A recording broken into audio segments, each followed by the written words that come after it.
Hi all. కొత్త లోక chapter 1 చంద్ర. Dulquer Salman produce చేసిన, కళ్యాణి ప్రియదర్శన్, ప్రేమలు ఫేమ్ నజ్లిన్ నటించిన కొత్త లోక మనకు తెలుగులో the first ever female super heroine super women character తో వచ్చిన సినిమా చాలా బాగుంది. సినిమాలో స్క్రీన్ ప్లే డ్రాగ్ చేయటం వల్ల వచ్చిన ఇష్యూస్, అంటే ఈ సీన్స్ లో ఇది ఎడిట్ చేసింటే పేస్ ఇంకా బాగుండేది అనే ఫీలింగ్ తప్ప, సినిమా తలపెట్టిన story from beginning to end super గా సెట్ చేశారు.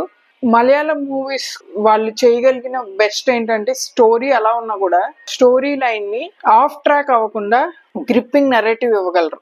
జనరల్ గా ఇంత స్కేల్లో సూపర్ హీరో మూవీ చేయాలి అంటే అసలు వేరే టాపిక్స్ నుంచి వేరే ఆఫ్ ట్రాక్ వెళ్ళిపోయి ఏంటేంటో జరిగే అవకాశాలు చాలా ఉన్నాయి. జరిగాయి, మనకి ఇంతకు ముందు చేసిన సినిమాల్లో చూసాము. ఇలాంటి బిగ్ స్కేల్లో వచ్చిన యాక్షన్ సీక్వెన్సెస్, యాక్షన్ మూవీస్ కానీ there was high possibility. But ఈ మూవీ అలా లేదు. వాళ్ళు ఎక్కడైతే స్టార్ట్ చేశారో అదే లైన్ లో వెళ్ళి ఎండ్ అయింది. That was brilliant, super. ఈ సినిమా గురించి చెప్పాలంటే ద కాన్సెప్ట్, నేను ఈ మధ్య ఒక ఇన్స్టాగ్రామ్ లో రీల్ చూసాను.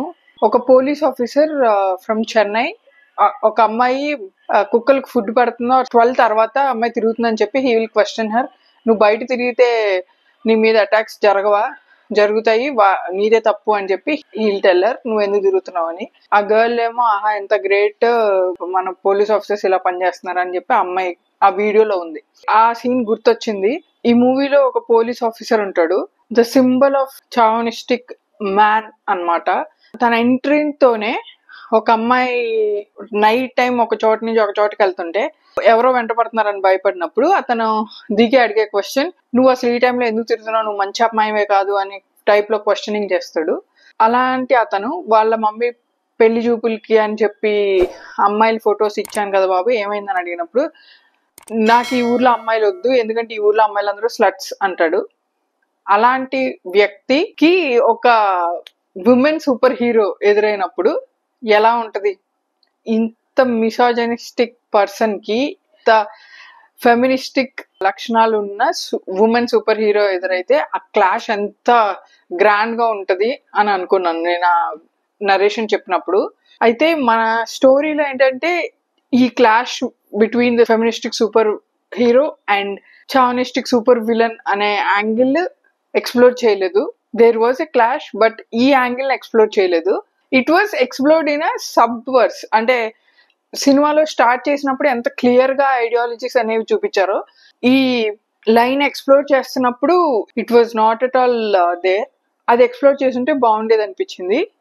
And then feministic super hero, women super hero అని ఎందుకన్నానంటే, షీ వర్క్స్ అట్ నైట్ తిరగకూడదు అని కండిషన్స్ ఉన్న పరిస్థితిలో అమ్మాయి నైట్ వర్క్ చూస్ చేసుకొని నైట్ వర్క్ చేయడం, అంటే తను ఎందుకు నైట్ వర్క్ చేస్తుంది అనేది రీజన్స్ వేరే ఉంటాయి. యాసిడ్ అటాకర్స్ ని కొట్టి she'll beat them the crap out of them. So ఇలా ఉన్న సూపర్ హీరోయిన్. సో నేను మూవీ స్టార్ట్ అయినప్పుడు this is the theme of the movie అనుకున్నా.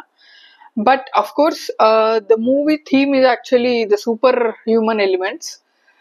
అవి ఎక్స్ప్లోర్ చేస్తూ అసలు మనకి వేరే సెకండ్ హాఫ్ లో మన ఫేవరెట్ హీరోస్ టొవినో థామస్, షోబిన్ షాహీర్, దిల్కర్ సల్మాన్, అలాంటి మన ఫేవరెట్ హీరోస్ అందరూ గాడ్స్ రూపంలో వస్తారు. It was entertaining and surprising. And the visuals లో colours used blue and red. ఆ కలర్ కాంట్రాస్ట్ వల్ల చాలా డిఫరెంట్ అయిన వరల్డ్ క్రియేట్ చేశారు. It was very super hero kind of colour symbolism. ఒక సీన్ లో నజ్లిన్ వెళ్ళిపోయేటప్పుడు తన ఫేస్ మీద లైట్ ఉంటుంది, ఆ అమ్మాయి అతనికి బాయ్ చెప్పేటప్పుడు వెల్ షీఈస్ ఎ నైట్ క్రాలర్, నిశాచరి. అలాంటి అమ్మాయికి అతను లైట్ అన్నట్టు సింబాలిక్ గా చూపించారు. తన పేరు, ద ఆరిజిన్ ఆఫ్ స్టోరీ వచ్చేసి కళ్యాణకట్టు నీలి యాక్చువల్లీ ఒక యక్షి. అంటే మలయాళం యక్షి అంటే ఒక దయ్యం, ఒక వైట్ డ్రెస్ లో పొడుగు జుట్టేసుకొని భయంకరంగా రాత్రులు తిరిగే దయ్యం అని. అలాంటి క్యారెక్టర్ ని వాళ్ళు పాజిటివ్ చేశారు, సూపర్ హీరోని చేశారు. ఈ ఐడియా చూడగానే నాకేమనిపించింది అంటే, మనకి ఏన్షియంట్ డేస్ లో చూస్తే చాలా మంది విమెన్ ని విచ్చెస్ అని చెప్పి వాళ్ళని కాల్చి తగలబెట్టేశారు.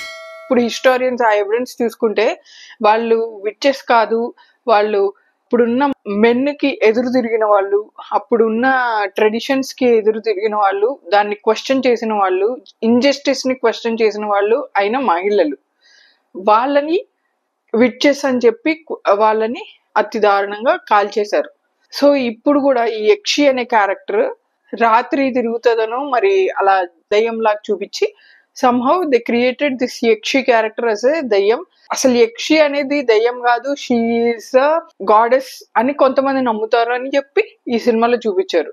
మనకు కనిపించేవి కనిపించనివి అన్న పర్స్పెక్టివ్స్, నిజానికి అబద్ధానికి. ఇది బాగుంది. Next music, Jakes Bejoy music. Saripodhaa Sanivaaram మన తెలుగు సినిమాకి ఇచ్చిన మ్యూజిక్ ఆయనే.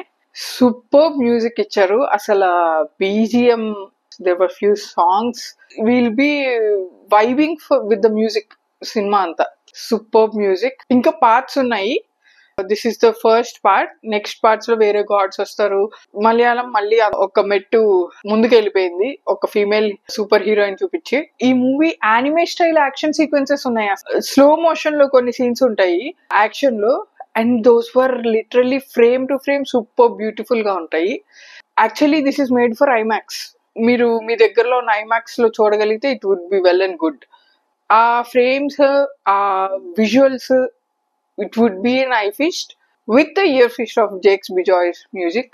Of course there are floss, కొన్ని డ్రాబ్యాక్స్ ఉన్నాయి. కళ్యాణ్ కట్టు నీలి అని చెప్పి ఇంట్రడ్యూస్ చేసిన సీన్ లో కొంచెం ఎడిట్ చేసి దాన్ని టైట్ చేస్తుంటే ఇంకా బాగుండేది. అలా డ్రాగ్ చేయడం వల్ల పేసింగ్ ఇష్యూస్ తప్ప మూవీ ఎక్కడ ఏం చెప్పాలనుకుందో అలా చెప్పుకుంటూ వెళ్ళింది. I wish they explored the feminism and chauvinism clash angle better. కానీ this is a very good start for a feministic super heroine on Indian screen for the first time ever. Thank you. Bye.